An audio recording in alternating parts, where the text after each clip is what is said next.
Hey folks, welcome back to episode 19 of Omnifactory. So in the last episode we got our reactor built. This has been running really nicely, it's allowed more power throughput. I've still been building up on TBU fuels, so we're up to 1100.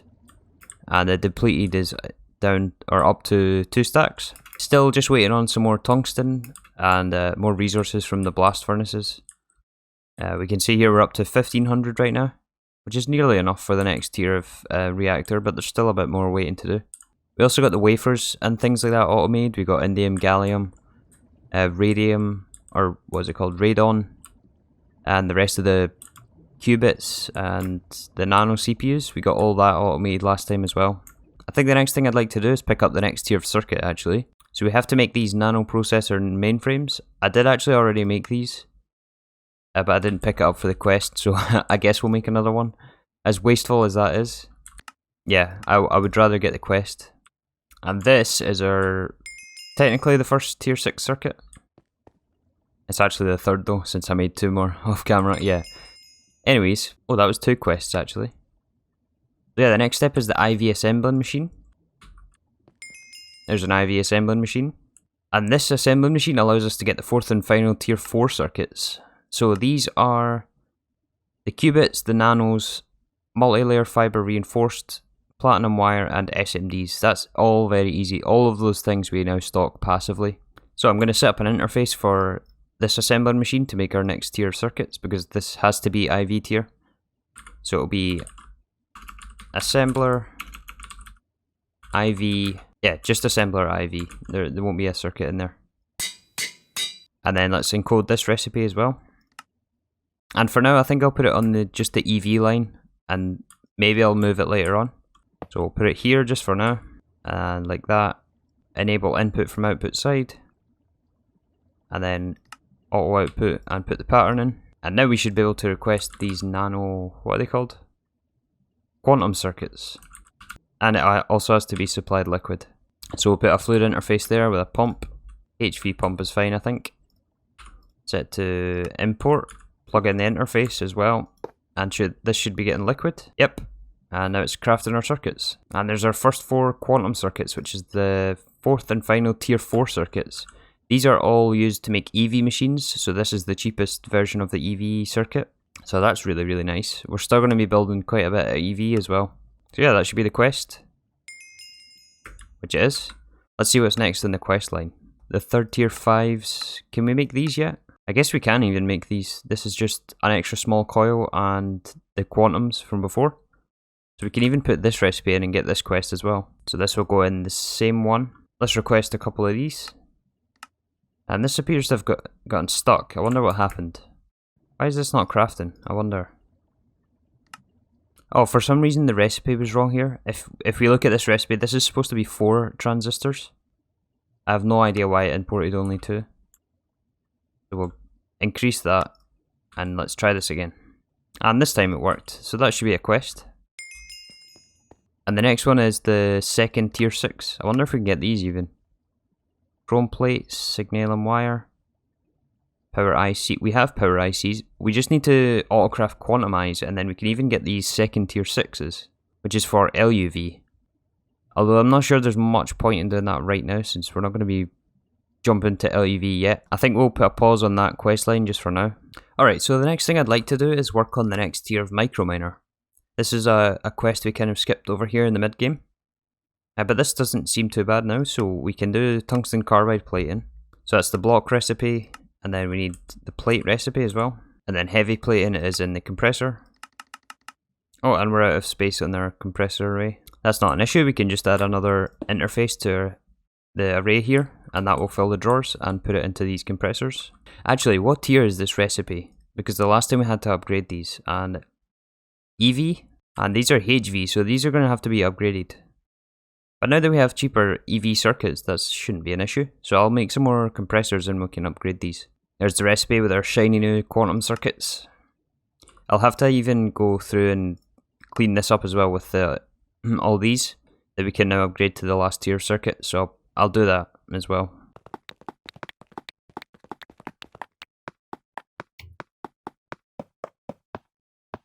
Okay, compressors have all been upgraded. So we can now get our tungsten carbide plating.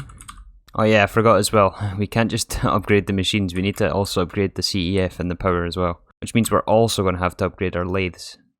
So we may as well just do that.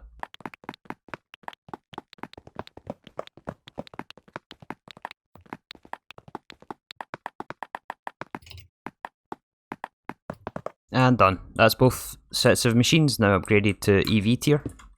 This will make rods much faster, and the platings as well also much faster. And we got a new CEF and some new cable on there as well. And that means our tungsten carbide heavy plating is now finished, and that'll be a quest.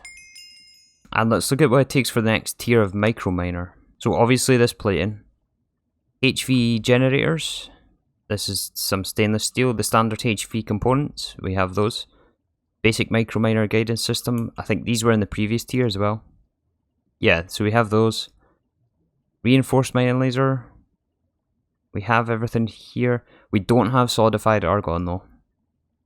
So we'll have to set up some fluid solidifiers for this. Yeah, there's a lot of argon in there. So we can just set up some solidifiers for that. MV field generators this time. But that's no problem, that's very easy. I might have to set up some eye of ender automation though. I don't have these automated. Titanium chests, we can do that as well. These we have already. And then the thrusters. I don't have the recipe for this, but it's easy enough to encode this. We have all of these materials passively stocked now. Okay, so I've now just finished setting up all the recipes for the tier 3 micro miner. This included the argon setup, so we're now solidifying argon here. And we're just importing the fluid from a fluid interface. There's a pump on this side of the machine set to import for all of these.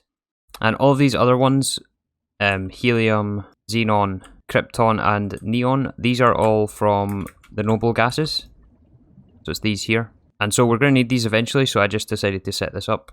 The one we need right now though is the argon, for solidified argon for this mining laser. And so because this is done in the advanced crafting table, I'm just doing it manually for now. I've just done the same thing as I did for the micro miners and put it in this interface here, which goes into the box, and then we just manually grab the items and craft the item on the crafting table here. I also mentioned about the eyes of ender, so I just quickly set that up here. We've got a macerator to give us blaze powder, and then a chemical reactor to give us ender pearls and also blaze powder. It looks like I forgot to put the ender pearls in the interface, that would help.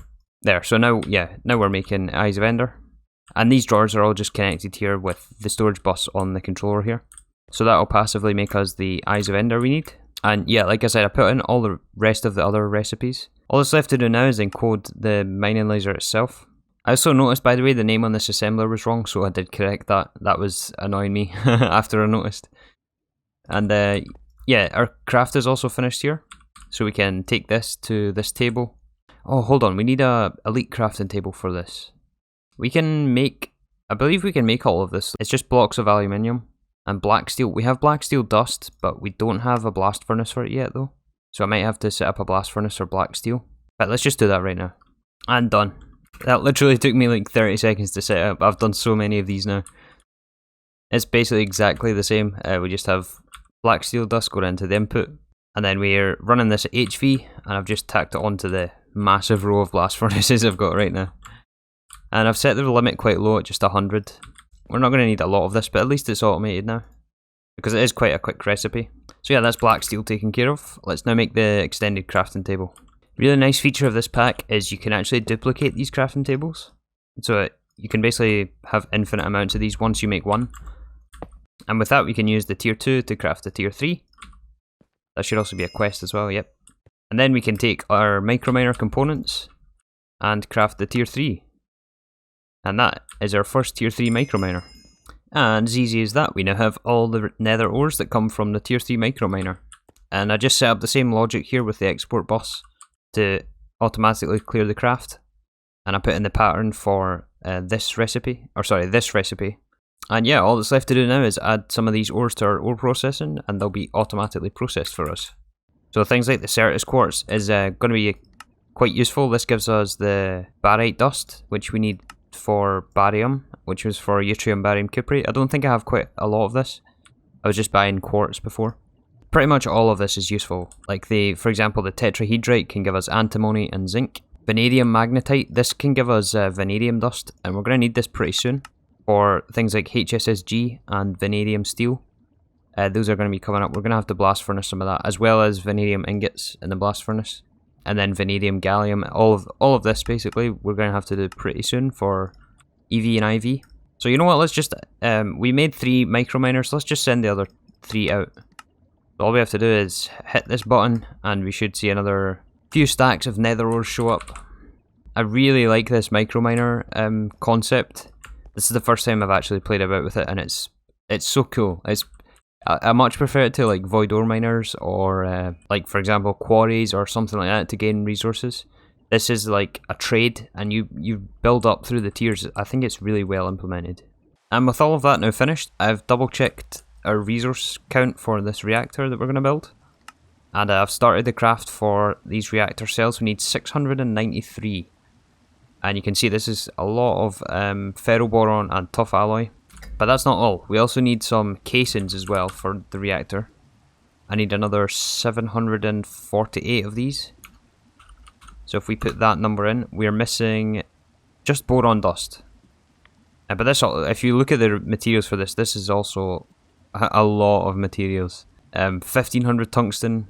There's also a lot of tough alloy in this as well. 700 basic platings. Oh man.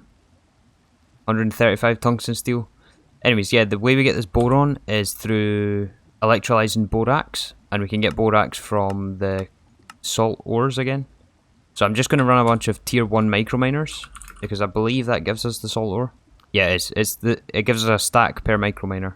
So I'll run maybe, oh I don't know, 24 tier 1 microminers. Yeah, we'll do that, and then that'll give us enough salt, which will give us enough borax. And then also for the reactor, we're going to need a lot of graphite. We need 633 of these casings, or blocks.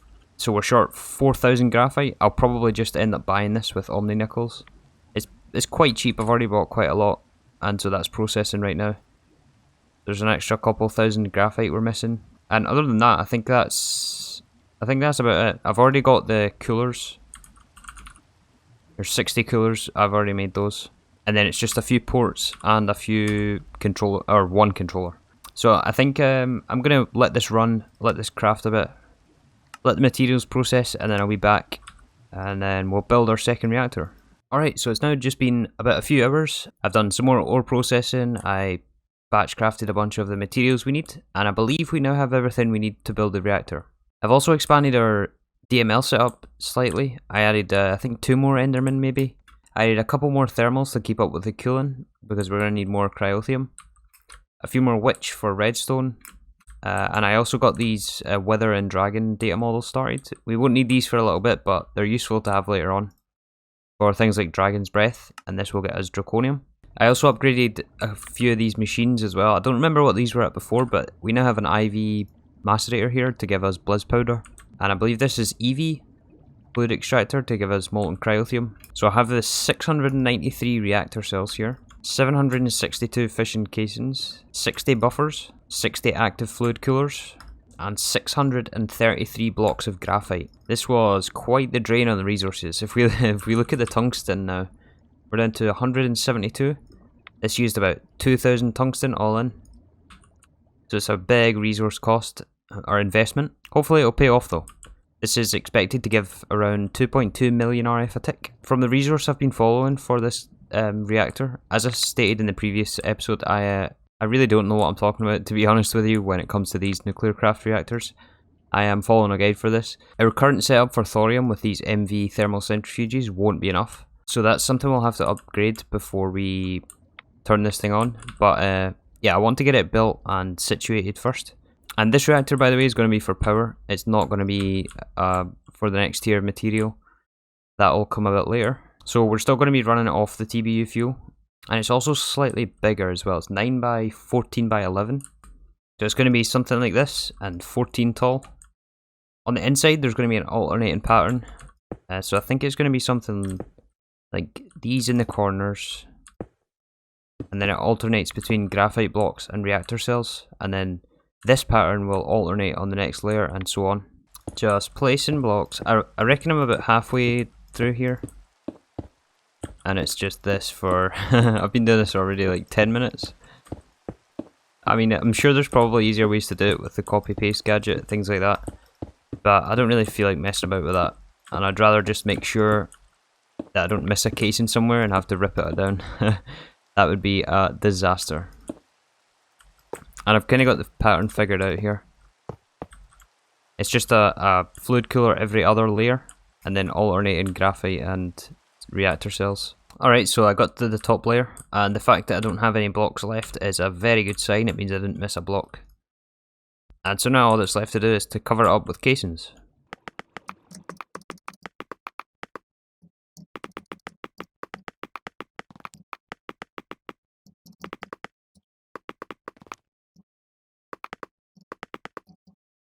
Alright, that's all the buffers, and the rest is all casings. Alright, and I think we're done. Although the fact that I have extra casings is a little bit concerning. I don't know where I missed them from. All the other components though were just fine. So I'm going to assume it's okay. We just need a reactor controller and a couple of ports. So if we put our controller, say, here, it is valid, which is good. 693 cells, that's what we are expecting. Alright. We just need some ports for the in and outs. Oh wow, this thing is huge. Alright, so now we're going to need a whole bunch of inner fluid conduits to fill it with our cryothium. Just craft 100. And how do I want to do this? Guess we'll go around the corners with the fluid conduits. Something like this, and then we'll put the tank on the top. Okay, I got all the conduits placed, and I put the tank in. Now to set the extract and hope that they all get fluid. Oh, I think they are. It's just filling up a bit slow. Actually, I should put some extract speeds on this. There we go. Obviously, our buffer is going to drain, but it's just because these are empty right now. And it looks like I missed a side even. So this should be running at pretty much as fast as it can. Alright, so I've also hooked up the redstone control, and I hooked up power output at the back, as well as fuel output. That's still going to that drawer there with the depleted TBU.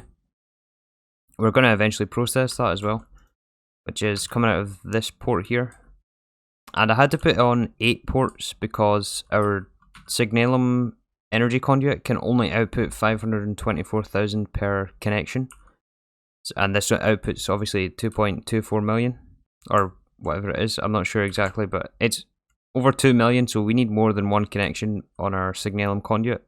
But for now, I just have the conduit running up the side like that. And yeah, the coolers are almost full. We're at 29,000 out of 32,000 in these buffers. Some of them are even full. But yeah, you can see here we're at negative heat, so this is at no risk of melting down as long as we have cryothium.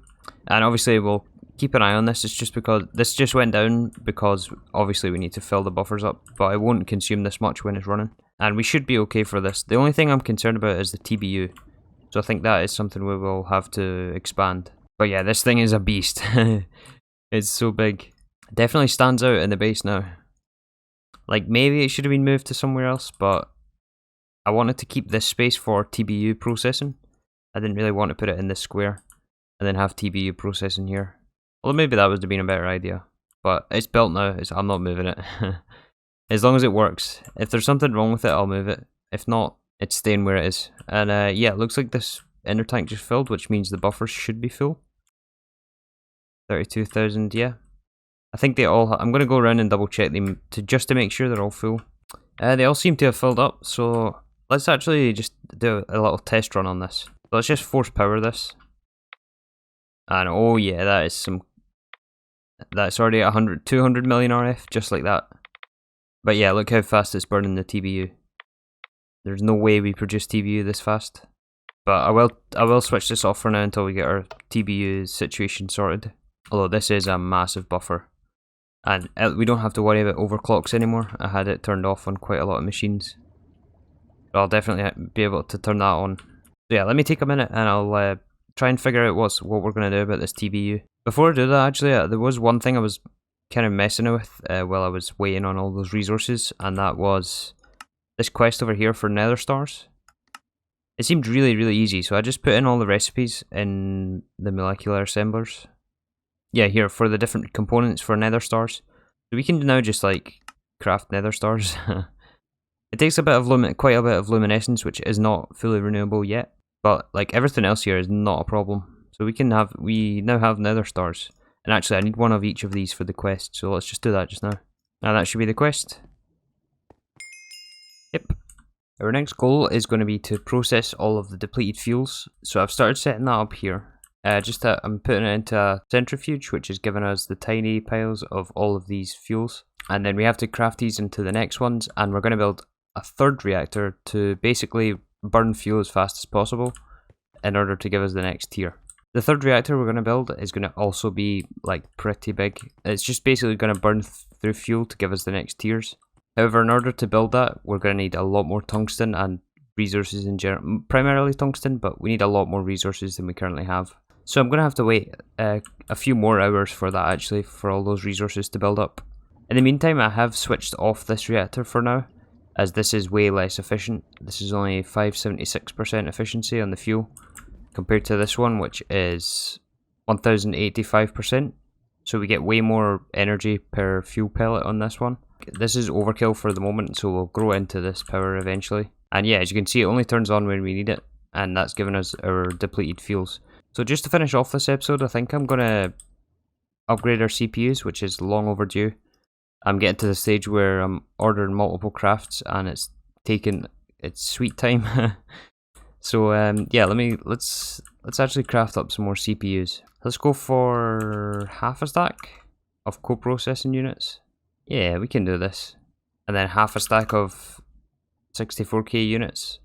Okay, maybe that is a bit too much. 3500 red alloy, wow.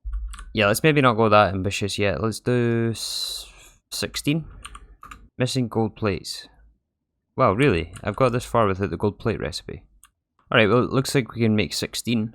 That's only going to take 1700 red alloy. Yeah, it's got all the correct processors in there. Oh, well I remember, I did actually upgrade all of the circuits in these patterns. If you look under the ones that I had marked for upgrades, it's only the IV tier one. So all the EV machines all have their correct components in there. I upgraded a few more machines as well. I overclocked our tungsten to run at IV. That should speed up the tungsten a fair amount.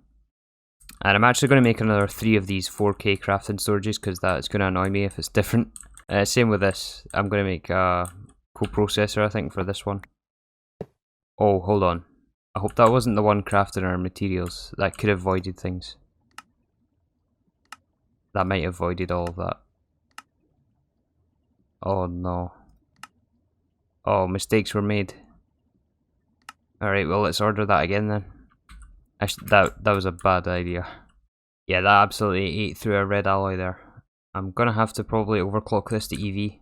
There's an EV energy input bus. I'm gonna put one of those on there. Man, I'm so sad that I ended up voiding all that stuff. Alright, well this is an EV now. This should replenish fairly fast. Okay, a bunch of our components finished here. Let's start upgrading these CPUs. So I've started laying out the coprocessors. I am going to make sure there's nothing crafting here, and then I'll swap these out to 4Ks. So we have the 4Ks on the bottom, and then we'll put the 64K ones on this row, or this layer. And I guess we'll just start placing the next one as well. We can do something like this, and we'll just top it with a coprocessor for now. So there's another, what, 5 CPUs. I think this is a good place to wrap this up though. I'm going to stop here. I've been at this more or less all day today, trying to get this reactor sorted. I still have to sort the TBU, to be honest.